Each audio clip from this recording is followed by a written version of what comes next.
All right, well, sorry about that. Well, it's an all too familiar problem in Perry County during the winter. Water line breaks and disruptions in service. WYMT Zach Hawk has more on the latest water emergency. Hazard officials declared a state of emergency Monday afternoon due to the potential threat of a water shortage. We're having to rotate between sections right now, shutting one area down for a little bit in order to fill the tank. Our main priority is the hospital, of course, and the medical facilities that tank takes care of. Eversole explained that a large number of dripping water faucets combined with several main breaks due to cold weather put too much pressure on a system that is already taxed. Our water system originally is designed to supply the city of Hazard, and now we do the entire county, and that's caused most of our issues. The emergency declaration is aimed at preventing a greater shortage, but officials say they need help from people in the county to avoid these issues ahead of time. If you do see leaks, make sure that you call the Hazard Water Plant or call the city police.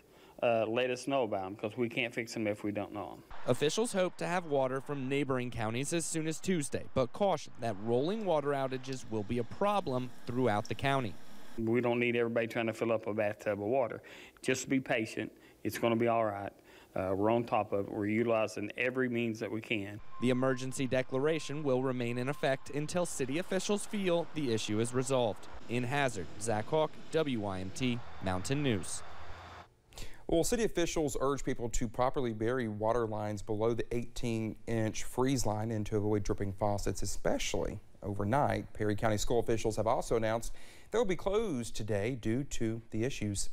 While temperatures actually surge early this week, all eyes are on the end of the week as yet another winter storm takes aim at the Commonwealth.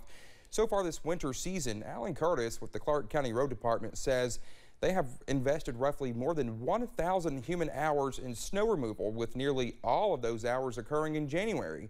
Operating with only a 10-man plow crew, crew members say the workload has not only strained them, but also their equipment and salt supply. Well, on Monday, nearly 5,000 new COVID cases were reported in Kentucky, and for the first time in what seems like a while, the positivity rate is going down. Yesterday at just a bit more than 28%, while hopeful. The governor said last week was still second highest week in cases, and that we are not out of the woods just yet. COVID's dangerous for a lot of reasons.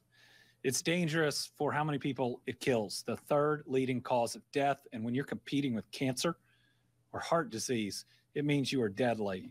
We're going to probably this week pass 13,000 total deaths, which means it's killed more people in a 2-year period than any 3 wars the Kentuckians have fought in combined. Well, the governor was also concerned with the number of hospitalizations, saying that they are still nearing a record high. Well, we first saw the Omicron variant emerge in December, and although the governor says he is seeing a decline in the state's positivity rate and number of new COVID cases, eastern Kentucky counties are hoping to catch up. The Kentucky River District Health Department reported 140 new cases yesterday in Perry County alone. Alyssa Williams spoke to healthcare professionals on the current COVID trends. Healthcare professionals like Dr. John Jones at Primary Care Centers of Eastern Kentucky says the Omicron variant is taking a bigger toll than he expected. It's a whole new animal compared to Delta. And although statewide we are seeing a decline in cases, Dr. Jones says locally he is seeing the opposite. So a lot more cases. We see a lot that have milder symptoms, but that are positive, and so sometimes people blow that off, but a lot of people here are testing and doing the right thing. In order to catch up with the rest of the state, Rhonda Hughes at Primary Care says we should keep our guard up and continue practicing the recommended COVID-19 safety measures. And we think, okay, there's a decline in positive test results, so we can just kind of put our guard down, but then as we've seen for the last 3 times, the last 3 variants, here we come.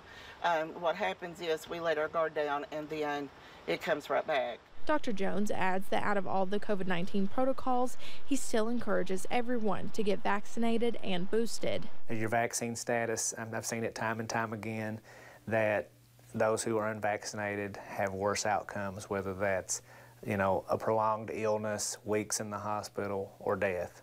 Looking to keep everyone informed and protected against COVID-19.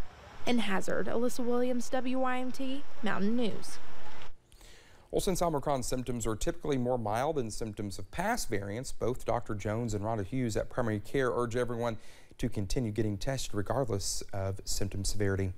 Well, the governor also stopped by Knox Central High School yesterday to announce funding for Knox and Whitley counties.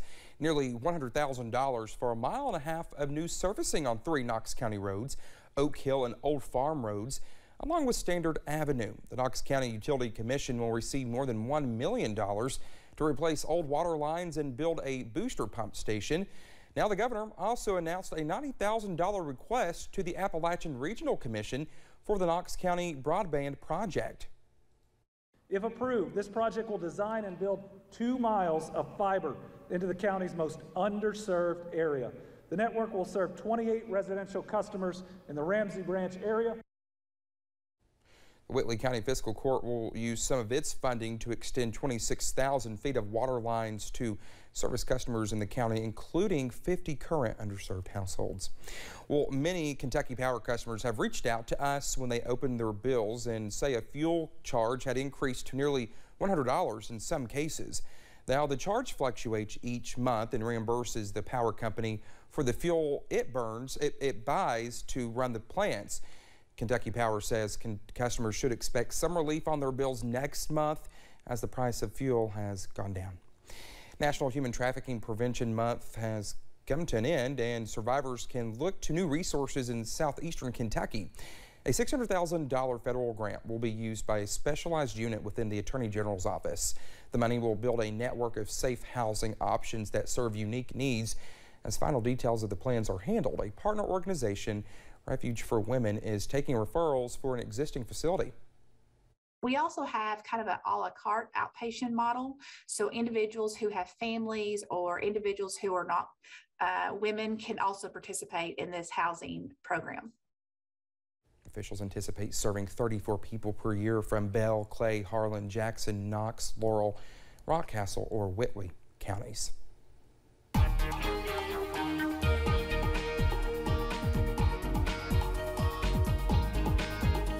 6:10 here on this Tuesday morning, the first day of February, and it's cold out there this morning, but it is also winter time. But we're going to warm up quite nicely later today. Temperatures in the 20s, 30s, and not even 40 just yet, but we'll get there pretty soon. 36 in Jackson, 34 Williamsburg, Moorhead, Pikeville, Wise, and Logan this morning. 59 for today is the forecast high. We'll see a little bit of warm air out of the southeast, pushes up a little bit there. Sunny and mild today, but as we look ahead, we are looking again for when that disturbance meets the cold front, which should be sometime on Thursday, and that winter storm potential is increasing as we head toward the end of the week. Dakota? All right, Brendan, thank you so much. When we come back, diplomats from the U.S. and Russia prepare to have a serious talk to try to cool climbing tensions over in Eastern Europe.